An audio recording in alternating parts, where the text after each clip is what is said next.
Veel mensen hebben een volkstuintje. De gedachte dat je voor je eigen moestuin een aardig stuk grond moet hebben, kan overboord. En daarbij kun je het nog altijd hoger opzoeken. Oftewel, verticaal tuinieren. Je hoeft geen groot stuk grond te hebben om op een creatieve manier je eigen moestuin te creëren. Kweek je eigen groenten, kruiden, sla en fruit. Lekker en leuk om te doen.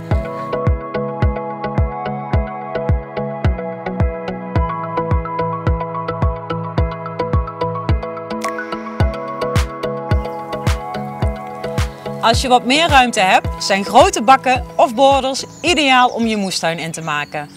Koolsoorten, zoals deze koolrabi, hebben wat meer ruimte nodig om goed te kunnen groeien.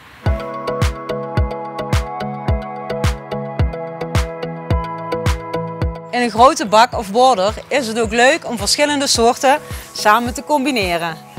Zoals in deze. Hier staan winterharde kruiden in, maar ook aubergine, tomaten, komkommers en paprika. Tomaten en komkommers gaan de hoogte in.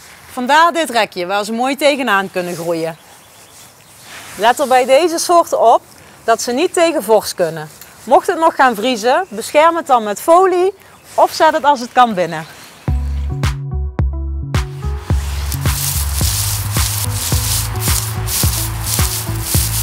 Bij moestuinieren hoort ook fruit. Een hele gemakkelijke is de aardbei, het zomerkoninkje. Het zijn ook nog eens hele gemakkelijke planten. Alleen als je ze op deze manier plant, zul je de vrucht moeten beschermen tegen rotten. Maar aardbeien zijn ook ideaal op het balkon, in een balkonbak of in een bloempot. Of zoals hier met verticaal tuinieren. En met deze methode is het dadelijk lekker gemakkelijk je aardbeidjes plukken.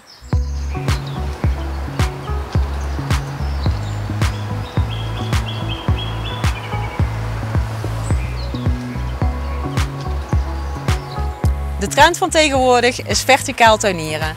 Er zijn tegenwoordig heel veel systemen voor te koop, maar je kunt ook denken aan hergebruik. Bijvoorbeeld oude klompen of zoals hier met oude autobanden. En hoe leuk zou dit kruidentuintje zijn bij Max Verstappen in Monaco op zijn balkonnetje.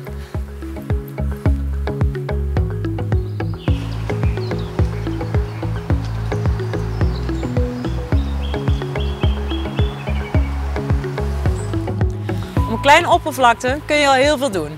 Kijk hier eens naar. 3 potten met fruit, groenten en kruiden.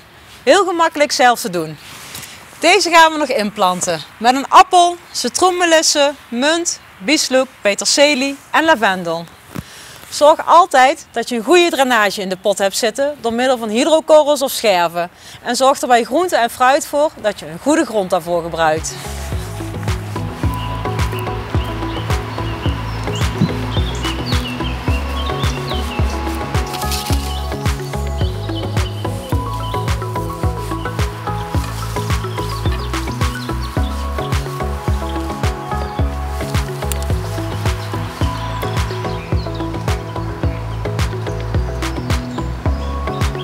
Hopelijk hebben jullie genoeg inspiratie opgedaan om zelf aan het moestuinieren te gaan. En voor straks smakelijk eten!